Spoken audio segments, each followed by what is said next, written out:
Yes, people, we're live. Welcome to Aston Villa from the stands. If you are watching this on replay, then be sure to get in the comments, subscribe to the channel, and smash the like button. If you're live right now for this stream, then of course sit back, relax, get involved in the chat, and be ready for hopefully an entertaining one where we are going to be picking Aston Villa's strongest 11. We're going to do when everyone is fit and with our current situation with injuries right now. And we're going to do two sets of squads today. So hopefully you guys are ready for this one. Hopefully you guys enjoy it. And yeah, as I said, smash up the like button if you haven't. And let me know who's in the chat tonight. I'm ready to hopefully enjoy another good stream on the channel. Because, yeah, it's interesting because obviously the big talk has been Aston Villa's January transfer window, where many clubs have been very jealous of how we have performed in the transfer window. And of course, we have built our best sort of attack and solidified it to try and compete in all three competitions. But the big question is how and who and what and why are we going to build in Aston Villa's best 11? So we are going to get into that. We are going to use, as you can see on the screen right now, the lineup builder. We have got the current 4-2-3-1. Now, technicalities, if you wish, you could say Villa play a bit of 4-4-2. You could say Villa sort of play a little bit different in the shape that you see on the screen. However, we are going to go for this for a bit more simplistic purposes tonight. And if you are in the chat and you are here on the show today, then do say hello, as I've got a few people in already. Big up to AVFC85. Big up to Adam Sky. Hope you are well. And yeah, great to have everyone join us tonight because, as I said, we'll do two folds on this one. We're going to do our best 11 where everyone is fit. And we're going to do what I would almost say like a predicted lineup maybe for the weekend as well, because obviously we still have some big injuries in big positions going forward, and of course we're still maybe having to play, as I've been saying, square pegs in round holes. But cheers to everyone. I've got my Villa Cup today, and a nice sip before we start. So yeah, as I said, let's get cracking on this one and let's get straight into it because I want to go through, as I said, what we think of our best 11 when everyone is fit and firing. And that excites me. It excites me because I think for the first time this season, I'm happy that we are going to have incredible depth on the bench, that we're going to be able to go into all three competitions now with what I would say a lot more stability and a lot more sort of awareness of knowing that we've got game changers on the bench. For too long, I was sick and tired of seeing Philogene coming off the bench and being our impact player. You know, we were relying on Ross Barkley as our most dynamic sub. You know, John Duran, Philogene, Ross Barkley. It's hard. It's hard to do, but you know, that's where we're at. Big up to my mum, big up to Semi Law. Said Villa's more like a 4-2-2-2. Exactly that. Exactly that. But as I said, out of possession, Villa are very much 4-4-2. But yeah, we definitely play with what I would say as two number 10s with two strikers. But yeah, if we do agree with this comment, then I do not mind changing formation. And let me know in the chat if you want to see more of a 4-2-2-2 in the build-up. Happy to do that. I can even do that right now if we think that's right. Or if you think it is more of a 4-2-3-1. This is where I look and it doesn't even give me that option. It does give me that option. So we'll go with that. Do you know what? We'll go with it because why not? Yeah, big up to everyone. And Adam Sky said it's more about the squad, which is 100% true. It is 100% true. It is more about the best 18 to 20 players. But at the end of the day, you know, for me, it is about the first 11 always. I think where you win silverware, where you have success, is that 11 that you put on the pitch, and whether it's backed up, whether those performances are delivered. And I would say last season, the reason why Aston Villa was so successful last season is because we were able to put out a consistent starting 11. We were able to put out a consistent starting 11. When Manchester City went on to win the treble, Pep Guardiola rarely changed the side. When you can name a starting 11 off your tongue and it's the same players, Bish, Bash, Bosch, the successful teams of Manchester United, the Invincibles of Arsenal, you know, of recent Manchester City, yes, they do have a little bit more rotation. But last season, it was very much with Aston Villa. We could name our best 11, closing our eyes at Aston Villa. This season, it's been a lot more hickledy-pickledy. It's been obviously plagued by injuries, but it's also had the John Duran impact as well. And who was going to be our double pivot? And are we waiting for this player to come back? And which centre-half will we go for? So, yeah, that's why I would actually say that Villa have never really been able to put a consistent 11 out on the pitch. And therefore, that's why it's hampered us. But yeah, so big up to everyone. I am going to go and start going through this sort of formation now and working our way through it. And as always, please feel free to get involved in the comments and do, of course, join in with your thoughts on that as well.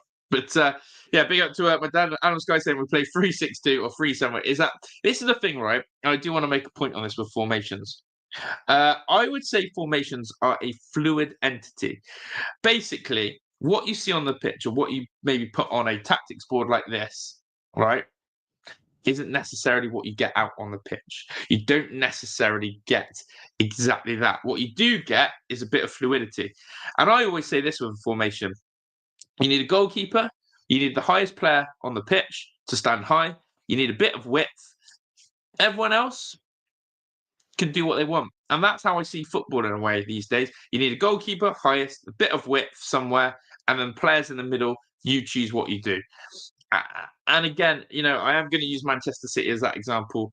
It's pretty much what they go with, how they've been so successful. Is as long as you've got two players standing on the chalk, like Jack Grealish did last season, have a goal scorer, have a keeper, the rest is history. So there we go. But right. Captains in the house, big up to you. And yes, people do smash up the like button if you haven't done so already and share the thing around. Who we put in a goal then? Well, quite simple, isn't it? No messing around here. So this is our best 11 when everyone is fit and available. We don't even need to break sweat on this one. I think I was just about to. Maybe you've got to put the surname in, is it? We're not going to break sweat on this one. It is, of course, our Argentinian captain. It is the man, the myth. And I say Argentinian captain. I nearly gave something away there. But I think this guy, of course, I don't know how people feel about a goalkeeper being a captain, but this guy for us has been nothing short of incredible.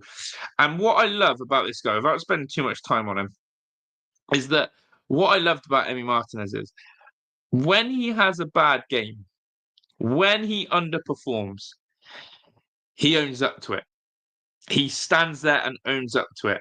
And West Ham was a prime example where Emi put his hands up and said, yo, I need to train harder. That was his first thoughts.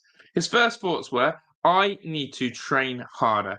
I need to be more committed. I need to work better because he made a few mistakes. And that's something I have to laud with Emi Martinez. As a character and as an individual, he is clearly someone right now who is honestly, absolutely locked in on being the best goalkeeper in the world.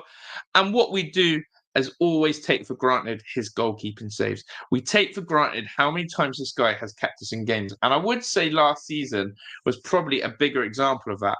I'd actually say last season was a fine example of where Emi Martinez made saves and it would go on to let us win games. And sometimes, just sometimes, we would absolutely take it for granted. So, yeah, without a doubt, if anyone wants to question Emi Martinez in goal, then I seek help. But yeah, I think that is an absolute easy one. So there we go. Now, right back is an interesting one. Right back is an interesting one because obviously we have been calling out for Villa to sign a fullback in this January transfer window. And we did get one eventually. And do you know what? It's interesting because just as we came into sort of the end of December, start of January, Matty Cash, I would say, hit a little bit of form. I don't know if everyone agrees, but I felt Matty Cash started to hit a little bit of form, a little bit of, sharpness. But the problem with Matty Cash is that he got caught out too much one-on-one defensively. He always had a little error in him, and he always got done at the back post. But second of all, for Matty Cash, I just felt that Matty Cash lost his attacking output. I just felt that we weren't getting the absolute finesse of Matty Cash running down that right wing, crossing the ball, taking players on. And it was a little bit disappointing from that. So, look, Cash, if we didn't sign a right back, would be in this side. Yeah, he is definitely a liability for pens as well. Yeah, see, and Adam Sky is saying that the Premier League has the best collection of managers ever had right now. I think that's oh god, I'd have to wrap my brain on that. But yeah, I mean, did love the Mourinho era. I've always loved what an Ancelotti we've had in the Premier League at one time. Pep, but yeah, I think it's a great shout. And Semi Law says that the defense isn't helping Emmy much this season. I'd agree, but yeah. Ezri Konsa for me is not a right back. Will never be a right back. Has flopped at right back and has almost, in my opinion, playing that position, I would argue, has made him lose confidence. Has made him lose confidence, I think. Konsa this season, I think, has lost confidence as a player. I know his injury has just come as well, but I think Ezri Konsa playing at right back has been something that has hindered him in this season. So we go with one option left, and I don't think it's too early to say that, as Sammy Law said, is Mr. Garcia. Garcia has impressed for me as well. Unfortunately, Garcia got hooked against Arsenal. Sorry, not hooked against Arsenal. He got hooked against Wolves. He got hooked against Wolves on 45 minutes on his debut, and I thought that was brutal for Unai Emery. And I actually thought he looked good against Wolves, one of our more better threats. But he got hooked because Unai was tinkering with the formation that day, and it didn't pay off. But I thought what we got to see against Spurs was Garcia at home, Garcia looking comfortable, and Garcia thriving in his element of playing as that attacking fullback. And he looks good going forward. The only thing I'd say is it is too early to tell. We haven't seen this guy being tested defensively. But for me right now, if it's our best 11, I'm not having Ezri Konsa there. I'm not having Matty Cash there. I think my gut tells me that Garcia 100% is our right back. And that, this is where I don't find one there. And that is where I'm sticking at. Now, I wonder if they've updated. I don't think they've updated it, have they? I don't think they've updated it. Chat, am I going mad here? What? Who did Garcia come from? Is that him there? Or is this one? Help me out here, chat. Garcia. See, the system hasn't updated it. I was gonna quickly look at let me get his name. Let's just quickly get this. Garcia. Andreas Garcia. I think it's this one, isn't it? For Levante. I think it's that one, isn't it? Well, yeah, we're going here. Garcia's in. Garcia's in. Well, that's the guy. That's the guy. I'm pretty sure that's the guy. Yeah, unbelievable if not. But yeah, I think that's him, isn't it? Chat. I think we're agreeing that's him. So yeah, yeah, we're all good.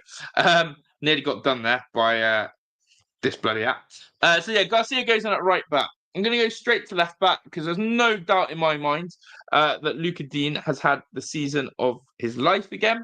I think he's playing exceptional. I think this guy is absolutely a left back that I'm really enjoying watching. The reason why I like Luca Dean is I like that he can vary and have good variation in his crossing. I love his variation in his crossing. I love his ability to mix things up. I love his ability to, almost, cause variation from deep, from the byline. Great free kick on him. I don't think we see enough of his free kicks either. I think Villa have got to use him more on set pieces. I feel like Luca Dean is going to put one top corner soon from free kicks. I'm absolutely convinced on that. But for me, every season, there's rumours of him going to bloody Saudi, and he comes forward and he's absolutely class. And he's keeping Ian Maatsen, who, by the way, Ian Maatsen, 100% would have signed for Villa thinking he was going to play more football than he has. 100% Ian Maatsen has been absolutely short-sighted in how much football he was going to play because of this man's form. Luca Dean has been nothing but sensational, and I think he's been very consistent. And if it's your best 11, he's 100% in there for me. So No messing with that one. Big up to T-Banger as well. Hope you're well in the chat and hope everyone else is good as well. And thank you to everyone who's watching. Please feel free to comment or get involved if you want to. But yeah, and do like up the stream as well. Ian is saying Matson is a puzzle to me, as I was expecting so much from him with his pace, but for some reason hasn't quite clocked. Yeah, look, I think there's no doubt in my mind Ian Matson needs 6-7 games in a row to show us really what he's got. The problem is he's never going to get 6 or 7 games in a row with the form of Luca Dean. And football, sometimes you need form. You need game time, you need minutes. Matson's been starved of that. Luca Dean has seized the shirt and he's taken every opportunity. So there we go. Right. Centre half. Centre half. The puzzling one that is the centre half role. Now, people may vary. And I think that the right centre half is very easy. The left one's a tosser. And this is if everyone is fit. I think Ezri Konsa walks into that centre half, right centre back slot. Obviously, we sold Diego Carlos, so that eliminates that. Axel Disasi is a lone player, could be used, but I don't think he's anywhere near the levels of Konsa. The only other player who could sit in there is probably Bogard, if you wanted to. But no, Konsa, no doubt about it. Right centre half, as I did say a little spill on him earlier, I think he's been impacted this season massively by playing from centre back to right back, centre back to right back, and I think it's absolutely killing him. I think it's absolutely destroying him. And then he gets injured. Konsa, for me, to get the best out of Konsa, he needs a settled centre half partner, and he needs to be playing in that team. So yeah, that's my thoughts on that one. Left centre back, then, people. Left centre back, and big up to everyone in here. Hope the end is good. Captain says, "Put me in the right wing. It's clearly the best fan in the fan base." Well, we should do an AVFTS subscribers starting 11. That would be good, wouldn't it? And T-Bang is still buzzing from the Spurs win. Absolutely. Honestly, I am ready to rock and roll for Ipswich this weekend. I really want to see Villa absolutely put a masterclass performance in with quite a few goals and finally get our goal difference over 0. That's what I'm sort of expecting for the weekend. So, left centre back is a toss-up between two characters, Pau Torres and Tyrone Mings.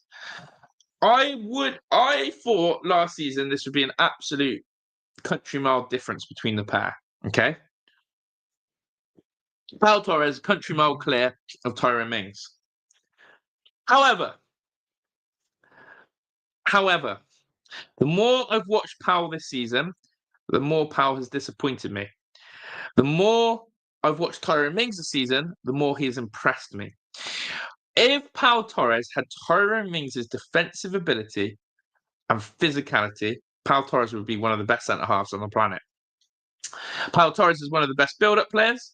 Pau Torres has shown consistently his, idea of being able to play through the lines. And when he pulls it off, he's brilliant. But Pau Torres also makes mistakes on the ball and can be costly. But what worries me about Pau is his lack of pace. Pau Torres gets turned over so easily of that high line. Hence why Unai Emery has adjusted Aston Villa's defensive line and structure this season and played more of a mid defensive line than a really high line. And so, do you know what?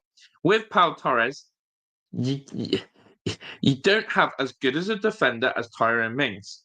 Tyrone Mings, heart, leadership, quality in terms of defensive know-how of where to make tackles and blocks. Since Mings' return, he's made some tremendous blocks, tremendous tackles, unbelievable sort of, Lionheart in that defense where we've needed him.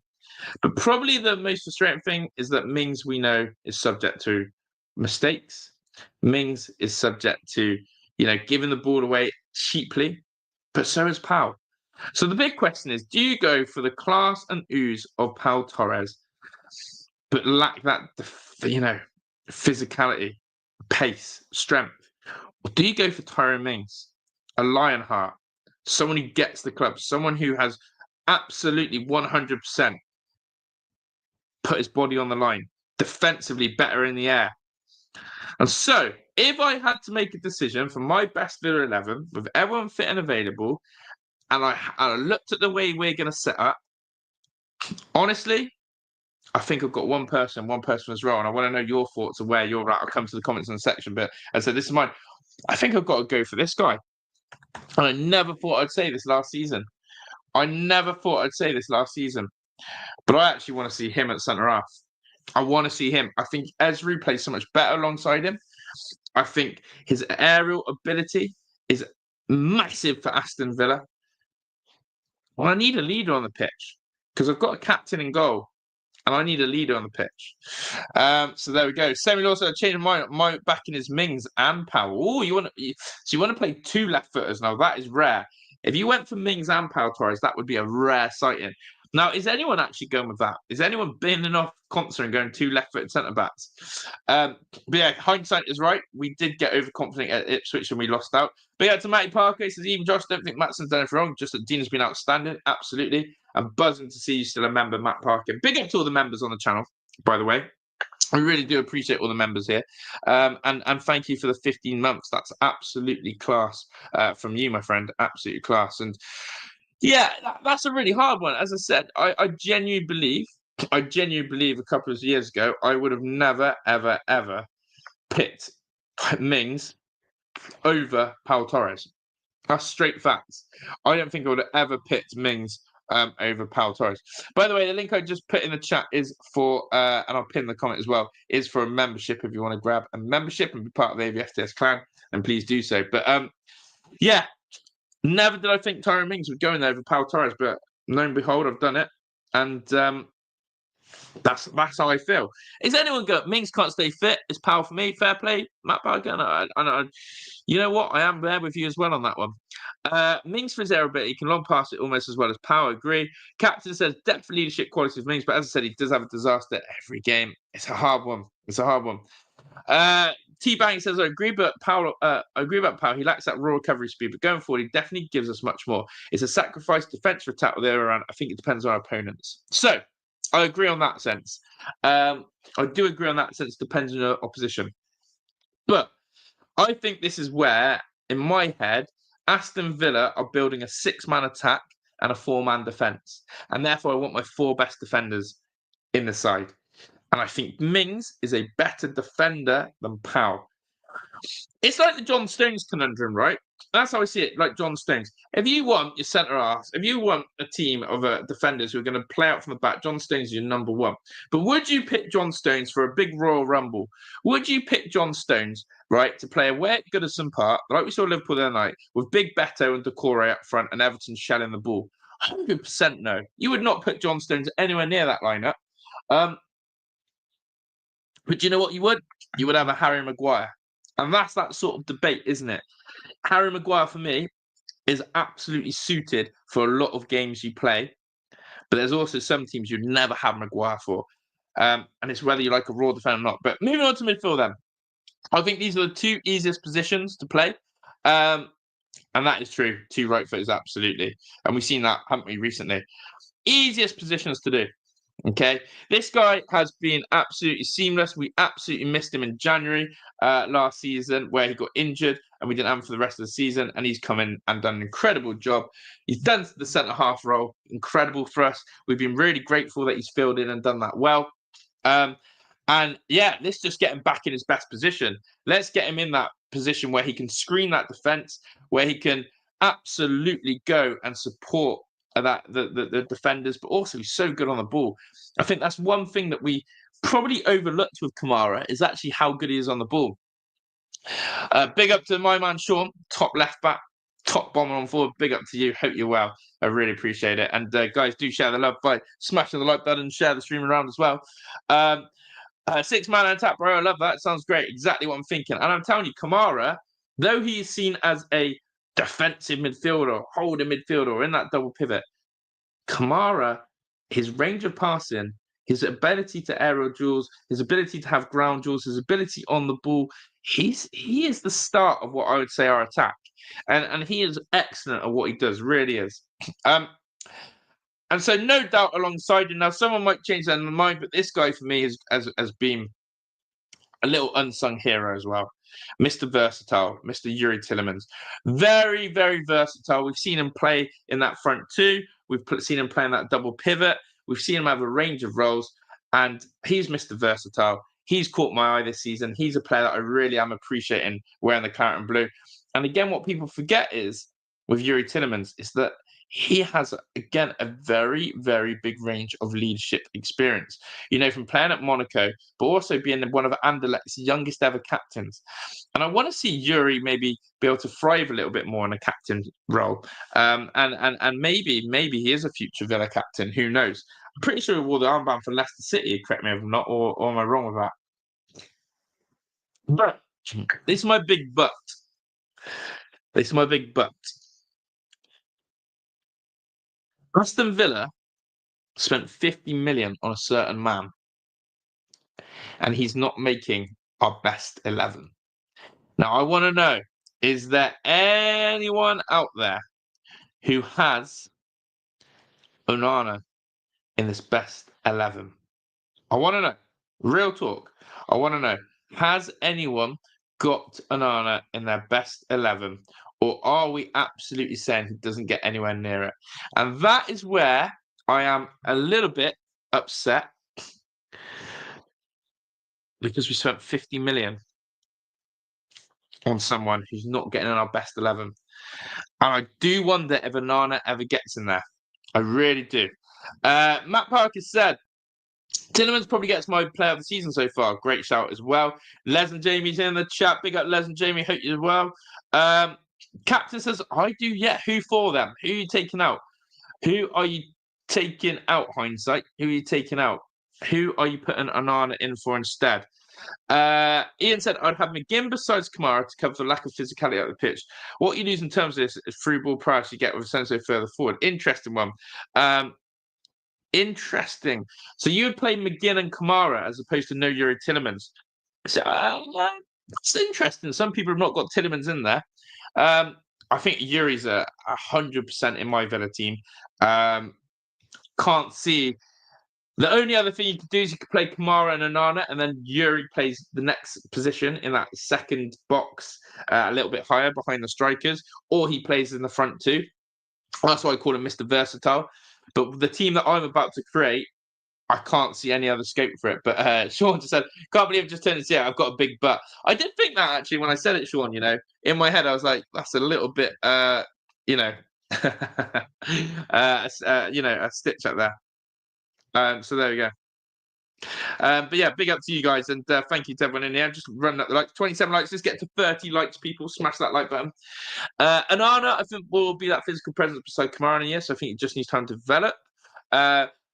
Captain said it's a tosser. I place him ahead of Tills initially speaking, but on form, Tills ahead of him. Yeah, fair. McGinn or Kamara, but definitely Yuri has to be in there. Agree. And Sean says, for me, I think our strength and condition team really needs to get Onana up to speed next season. He's integral to our long-term ability to have multiple tactics. Exactly that, especially as McGinn. Great word there, integral. I like it, Sean. I like it. I think Onana is our long-term planning, hence why we dropped 50 mil. But those two keep him up the side 100%.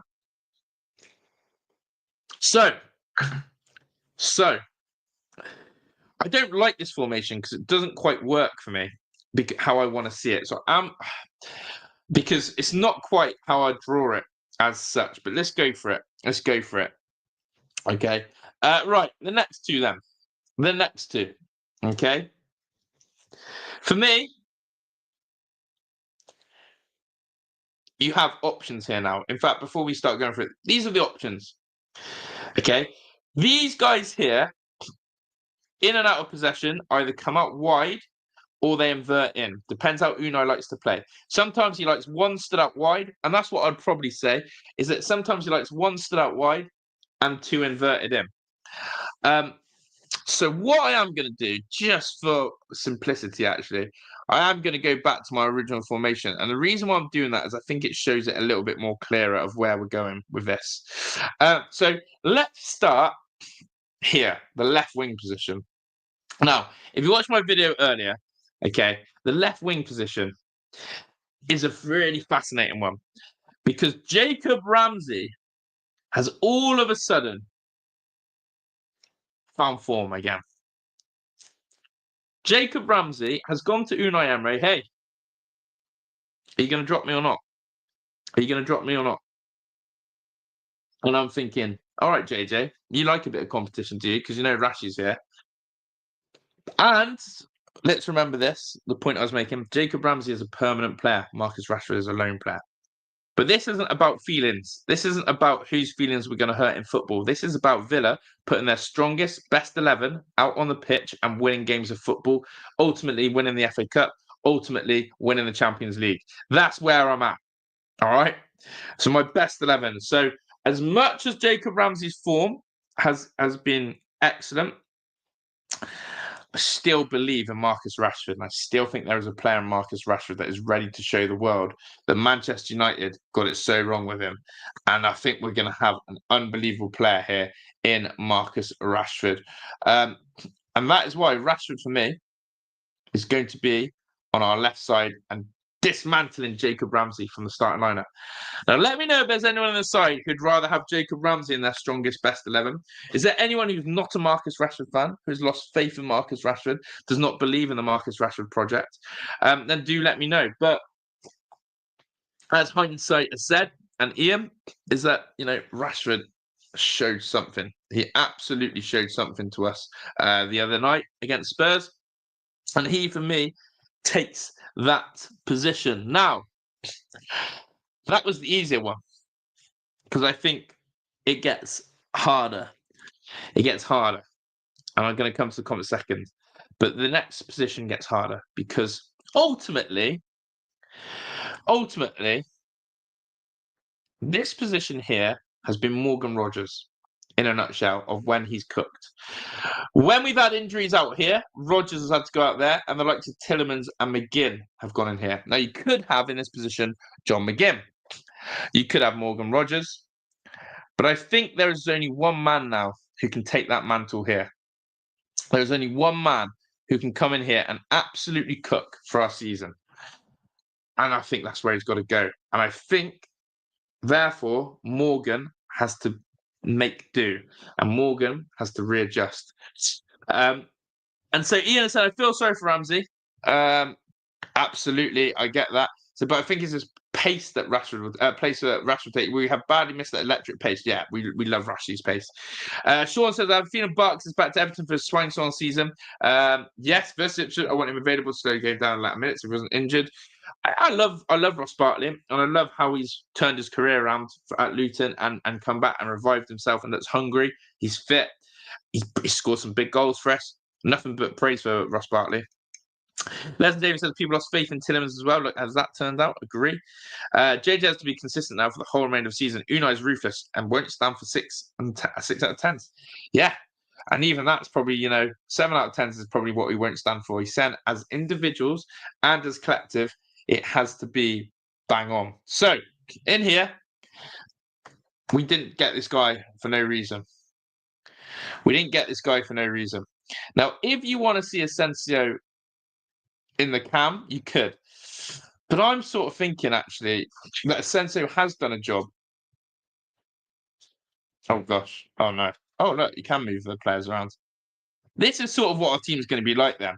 In fact, this actually helps. I actually think we're going to do a bit of this then. Watch this. Nah, people, I did not know we could do this. Okay, the right wing. Well, now I can move people around. That's really exciting. That's really exciting.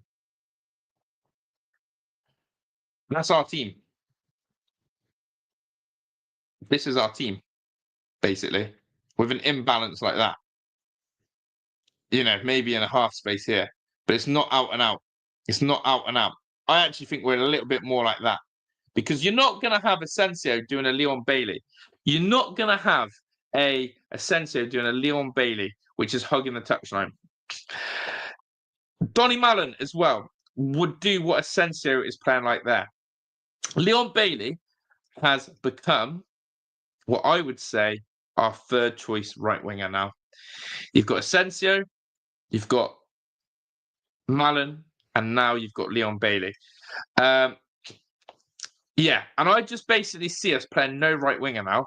We're basically using Garcia or Cash or whoever's at right back, basically to say, on you go, son, go enjoy that one.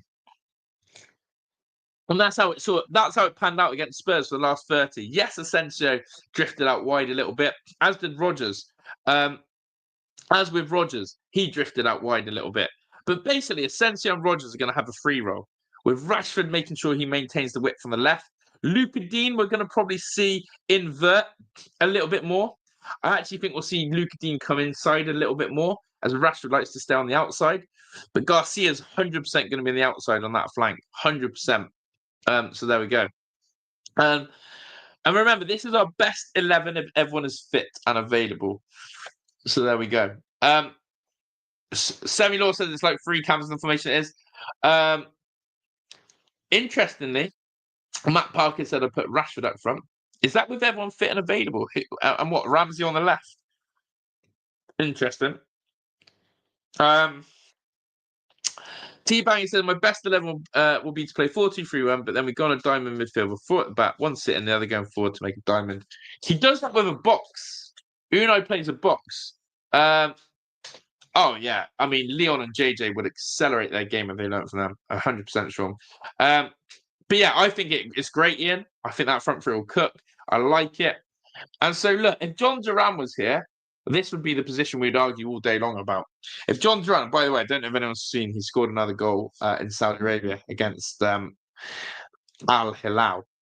It's a good finish, to be fair. Again, he's gone round a few players, a good bit of dribbling. But listen, people, listen to this. If Duran was available, I think we could be debating for about 20 minutes here. Unless someone wants to see Donyell and Marlon lead the line over Watkins, this for me is Aston Villa's best 11 when everyone is fit and available. Things that have probably surprised me in this is that I've got Tyrone Mings, and especially now I've suited up this. I never thought I'd have Mings in this sort of side, but I have, over Pau Torres. I've got, again, probably what I'd say is the right back that we never thought we'd have. We've got one in. And I think that's where we're at. I think that's where we're at. That is our best Aston Villa 11, in my opinion, when everyone is fit and firing. However, we don't have that choice. And Ian said you've got to have John McGinn. So yeah, let me know then, while you're in the chat right now, who are you swapping? Let me know who you are swapping for and why. And this is, again, the starting 11. Who are you swapping and why? So, if you want John McGinn in, who are you taking out for John McGinn? Adam Sky's come straight into it. He said, I'd have Malen in for Asensio or Rashford. That is a massive shout. And it's brave and it's bold, and I sort of like it. If Malen was to come in, it would probably have to be on that right-hand side. I don't think Malen can play very well off the left. Correct me if I'm wrong, but I think Malen prefers to play off the right. So it would have to be for Asensio if that was the case. I'm pretty sure, chat, I might be completely wrong, but I swear when we signed Malen, when I was reading around it, he rarely has played on that left. He's very much on the right-hand side or as a 9, but I could be wrong. But yeah, Sammy Law says, I feel like Malen for Rashi. Fair enough. Fair enough.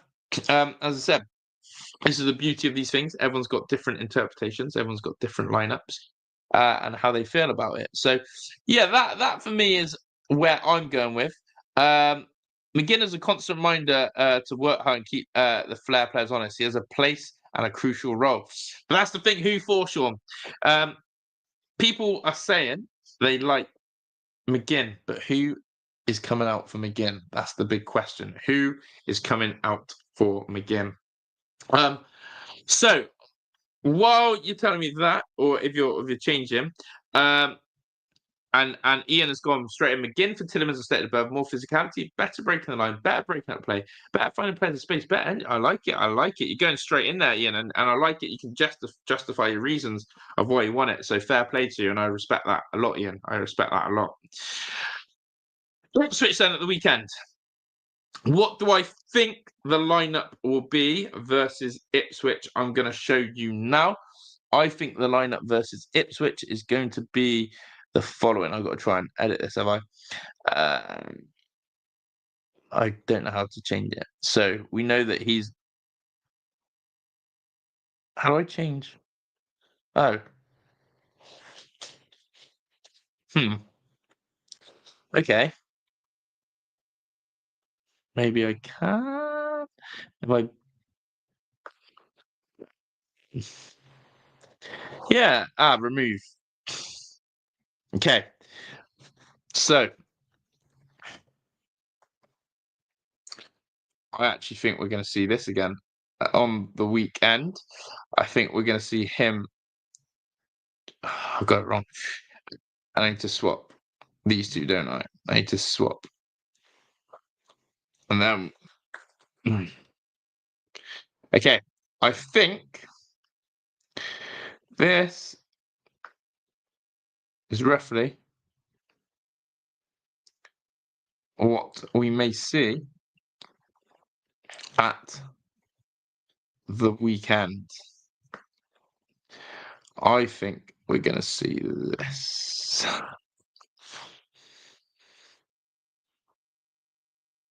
Da, da, da, da, da, da.